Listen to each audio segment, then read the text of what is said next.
Modernisasi ialah hantu yang telah merasuk ke setiap lapisan masyarakat. Ia tak menggerus jati diri bangsa yang telah terikat ratusan tahun lamanya. Bukan hanya budaya yang perlahan mulai terkikis dari diri penerus, tetapi juga sejarah yang perlahan mulai terlupakan dari ingatan mereka. Ironi ini ditangkap dan dilawan oleh Assisi dengan bukunya yang berjudul Rahasia Nusantara, mengulas tentang peninggalan-peninggalan nenek moyang yang tidak tersampaikan secara utuh kepada generasi penerusnya. Assalamualaikum warahmatullahi wabarakatuh. Perkenalkan, nama saya Elvira Raisya Jufi dari SMA Negeri 3 Samarinda. Dan hari ini saya akan mengulas resepsi saya yang berjudul Sejarah Nusantara yang terlupakan oleh ingatan penerusnya. Assisi melaporkan hasil dari perjalanannya menyusuri situs-situs peninggalan nenek moyang dengan bahasa yang lugas dan mudah dipahami oleh orang awam. Sebagai bukti dari perjalanan tersebut, Assisi banyak menyelipkan potret-potret dirinya maupun tempat bersejarah yang pada saat itu sudah ia sambangi. Saya percaya bahwa buku ini adalah bentuk perlawanan dari Assisi kepada modernisasi yang telah menghapus sejarah dari ingatan generasi penerus bangsa. Namun, Assisi bukan hanya mengulas situs-situs peninggalan, tetapi juga berbagai ironi yang menyertai keberadaannya, mulai dari persoalan manusia hingga ke masalah alam. Perjalanan mengunjungi berbagai situs peninggalan ini Assisi sebutkan sebagai bentuk kesadaran menggali jati diri bangsa. Ia tidak hanya melaporkan apa yang ia lihat, tetapi juga mengembangkannya menjadi argumen baru yang berpijak pada temuan lapangan dan teori para sejarawan. Assisi memulai perjalanannya dari dataran tinggi Dieng, mengacu pada tulisan Raffles dalam bukunya History of Java yang menyatakan bahwa terdapat sekitar 400 reruntuhan candi di dataran tinggi Dieng.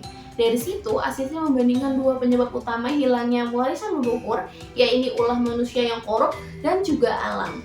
Dari 400 reruntuhan candi tersebut, hanya segelintir yang selamat dari penjarahan oknum lokal untuk kemudian dijual kembali di pasar bebas.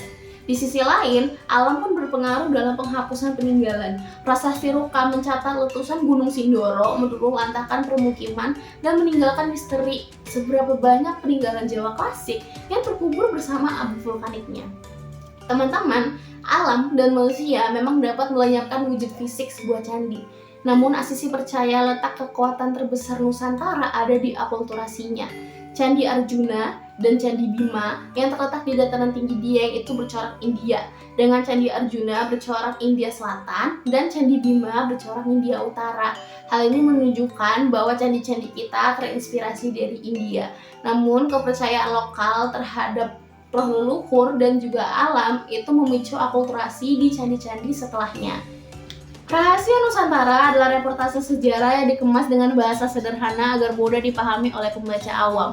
Alur yang runut dan dihiasi oleh dialog-dialog Assisi bersama sang istri membuat pembaca lupa bahwasanya ia sedang membaca buku sejarah dan bukannya buku fiksi. Kendati demikian, buku ini tetap syarat akan keilmuan sejarah dan budaya. Assisi banyak membahas ornamen-ornamen candi seperti Linggayoni, Kirtimuka, dan Dwara Pala yang banyak ditemukan di candi-candi bernapaskan aliran Siwa. Kendati demikian, keterbatasan sudut pandang menjadi masalah utama dari buku ini. Tidak banyak masyarakat lokal yang diwawancari oleh Assisi tentang peninggalan-peninggalan yang berada di dekat rumah mereka. Hal ini menjadi penyebab dari masuknya Islam dan kolonialisme Belanda yang membunuh Jawa klasik dan menggantikannya dengan Jawa baru yang lebih modern. Menyelesaikan buku ini menimbulkan pertanyaan besar di benak saya. Apa yang akan terjadi jika saja semua peninggalan nenek moyang tidak lenyap dimakan waktu, manusia, ataupun alam? Namun saya percaya bahwa hidup ini sejatinya adalah perputaran.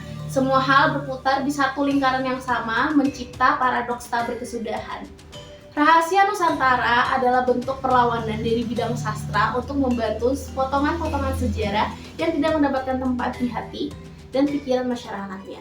Maka sudah sepatutnya kita ikut menjaga peninggalan yang telah ditinggalkan oleh peradaban sebelumnya kepada kita.